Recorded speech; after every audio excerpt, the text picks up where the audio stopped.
chỗ bố đi.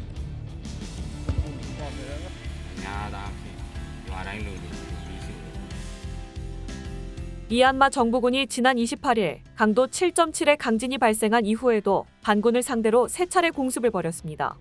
지진 이후 반군 측이 휴전 방침을 내놓았는데도 여전히 반군 폭격에 치중하고 있는 모습인데요. 구조, 구호에 소홀한 미얀마 군사정권의 모습에 지진 피해가 한층 커질 수 있다는 우려가 나오고 있습니다.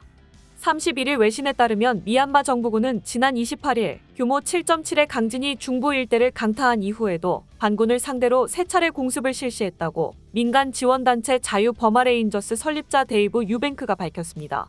정부군은 미얀마 남동부 가인주, 동부 샨주에서 폭격을 벌였습니다. 지진 발생 직후 정부군은 카인주에 위치한 소수민족 반군 카렌 민족연합의 본부 근처를 군용 전투기와 무인기로 공습했죠. 한 반군 단체는 지진이 발생한 후 얼마 안 돼 정부군 공습으로 전투원 7명이 사망했다고 전했습니다.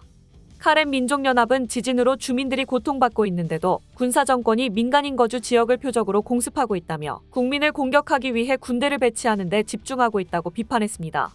군사정권은 이처럼 지진 이후에도 반군을 공격하고 있을 뿐 아니라 가장 강력한 조직인 군을 지진 구조 구호 복구 등 지원에 거의 투입하지 않는 것으로 알려졌습니다. 싱크탱크 국제위기그룹의 미얀마 담당 선임 고문 리처드 호시는 지진 피해 지역에서 군사정권의 군대가 어디에도 보이지 않는다고 지적했죠. 강진의 직격탄을 맞은 곳은 미얀마 제2의 도시 만달레이입니다. 하지만 만달레이의 주민들은 인근 사가잉 지역의 피해가 더 클 것이라고 우려하는데요. 사가잉은 미얀마의 젖줄인 에야와디강을 사이에 두고 만달레이와 동서로 나뉘어 있는 곳입니다. 만달레이에서 서쪽으로 20km 떨어져 있고 인구 약 30만 명인 불교 중심지이죠. 이번 지진 진앙의 정확한 지점이 만달레이 서남서쪽 33km라는 것을 고려하면 사실상 진앙지인 셈입니다. 하지만 사가잉은 미얀마 반군이 장악한 곳으로 군부는 지진 발생 이전에도 이 지역에 대한 인도적 지원 활동을 제안해왔습니다.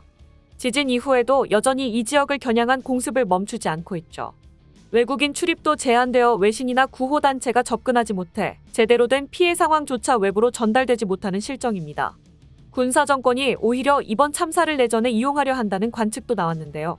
영국 이코노미스트는 미얀마 군부가 군사적 이점을 얻기 위해 자연재해를 이용한 경험이 있다며 이번에도 군사정권 때문에 많은 피해자가 아무 도움도 받지 못할 것이라고 보도했습니다. 지난해 9월 슈퍼태풍 야기와 2023년 5월 사이클론 모카가 각각 미얀마를 강타해 3자릿수 사망자가 나왔을 때 군사정권은 인도적 구호 담당자들의 국내 이동을 차단하는 등 국제사회의 지원을 사실상 중단시킨 바 있습니다. 반군이 통제하는 지역엔 구호물자 등의 지원이 들어가지 않도록 철저히 막았죠. 한편 지난 28일 미얀마를 강타한 규모 7.7의 강진으로 인한 사망자가 사흘 만에 2,000명을 넘어섰습니다.